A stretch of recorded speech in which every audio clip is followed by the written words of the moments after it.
Hey guys, it's time. I've waited years to do this educational video. This is going to be a long video, and I'm going to touch on two very important subjects. We're going to talk wood grain, and we're going to talk grading, okay? I'm going to get into how we grade and what grades are accurate, and I'll talk about the industry, other wood suppliers, just in general, okay?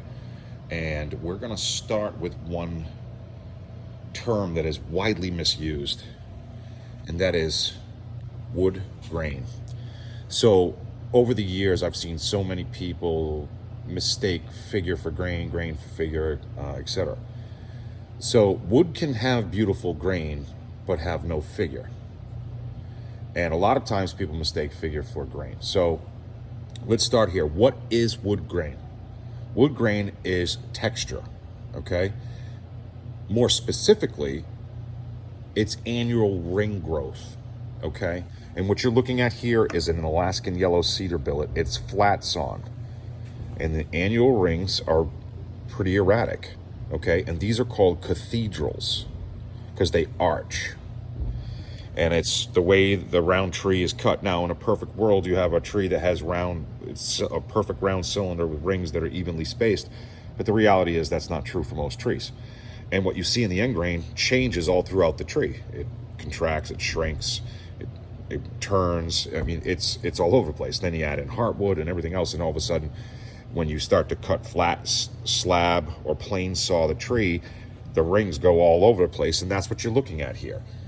Wood grain is the texture, okay? It's the visual aspect of it, whereas figure is a disruption or a distortion of wood's grain.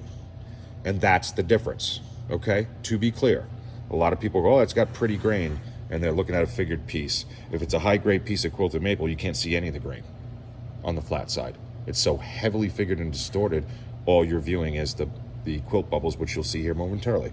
All right, so let's talk about grading. What you're looking at is a 2A grade quilted maple top.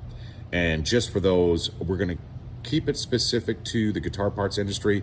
That's what we do primarily. We do have slabs, but when it comes to actual grading, it has to do with inside the template. Now, wood suppliers are at a great disadvantage when it comes to this because we only use a handful of very well-known templates, okay? And it hurts us because there are plenty of other variations out there where you might have a defect in the belly cut, but it doesn't apply to other builds. Now people go, oh, they're good for me, you know, I got a deal. That's true, but you want us to stay in business too, right? So this wood is wildly expensive, it's labor intensive, and it's very frustrating at times because it's an imperfect natural thing that almost always sets you up for failure because you open up a tree and it's not quite what you want it to be. So that being said, there's a lot of people out there that are either misinformed as to how to grade or what a grade is, and then there are people that just look to deceive you and overgrade their products so they can get your money.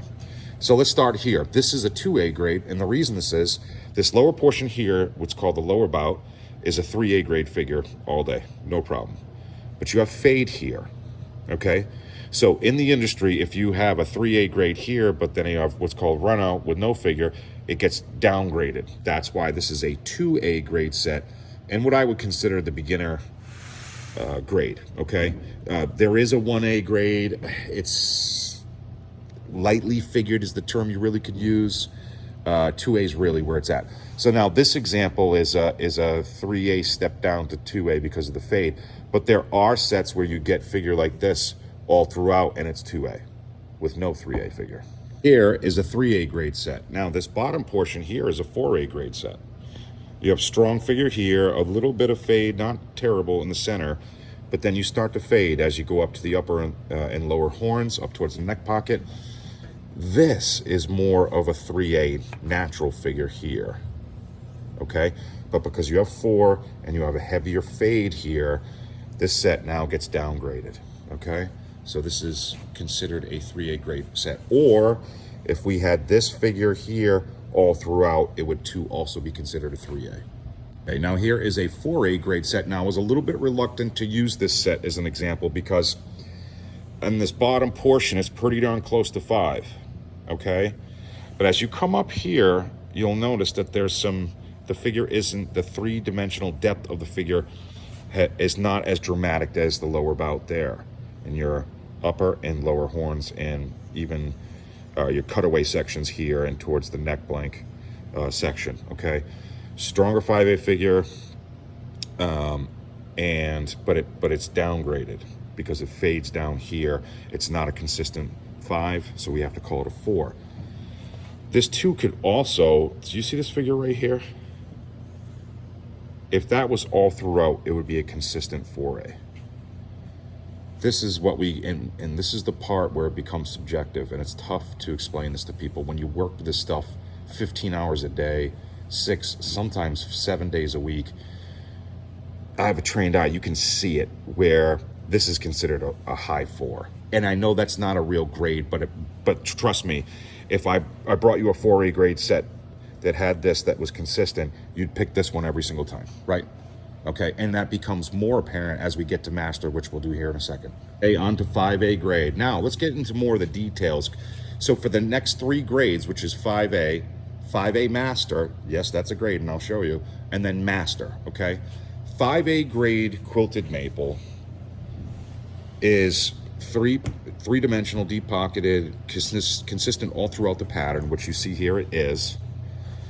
And on average, and it's pretty accurate, is about 5% of the material, give or take. Depends on the year, the availability, shortages, maybe a surplus, but that's pretty darn accurate. About 5% of the material, okay? And it's a showstopper. It's a piece that everybody wants, okay? If I showed you compared to 4, what would you would take this one, right? Okay. And that's what happens. So in 2A, it's 75, 3A is 95, 4A is 125, 5A is $150. But again, it's only 5% of the material. Trust me, I wish it was 50%. It's 5% or less. It would now the infamous 5A master, okay? And all 5A master is a 5A grade set, but a very rare and unique figure pattern, meaning it could be a combination. Here, you have riffs on what was tube, and then you have some feather crotch here, very rare. That downward flanging symmetry, when you put a template on it, it's like, holy crap, I have to have that, okay? You get a set that's a 5A angel step that has all the rows, 5A master grade. You get a 5A grade set that has the pure tubes all the way across, 5A master grade. And the price is $195 or top price, because although it's 5A, the added element of the rare figure pattern makes it just as valuable as master, okay? And this is just one example, but there's a handful of variations. Again, angel step, tube, tortoiseshell, this here with the feather crotch, very, very rare, very uncommon. These are 1%ers. Just like master grade, these are that rare. 5A master. Okay, now on to the undisputed king of the wood category, master grade. Master grade, we call a bunch of stuff. You see guys out there using buzzwords, 6A, exhibition, private stock. It all means the same thing. It's the best of the best. This is a 1%er, okay? Look at the direction. Everything about this is just insane. The figure, how much figure, the patterns, the angles. I mean, this is just knock your socks off. Guys, this is one of my personal sets. No, this is not for sale. But I wanted to bring this to your attention. You don't have a bad angle on this stuff. Master grade, no matter how you look at it, is so three-dimensional that you just can't take your eyes off it. Think of it this way.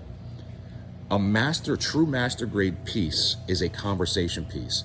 If I were to pull this out amongst all the sets, and you bring somebody in here who knows nothing about figured wood, they are going to be drawn to this piece of wood. They're like, what the heck is that?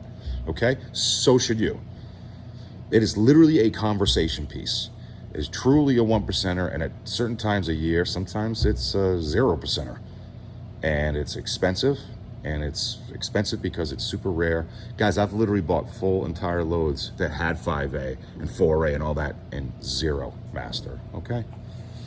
So this has hopefully brought some clarity to the grading process, but it's really important that you guys educate yourselves, because there's an influx of people who either don't know what they're doing, they're misleading you, whether it's inadvertently, or people looking to deceive you and get your money.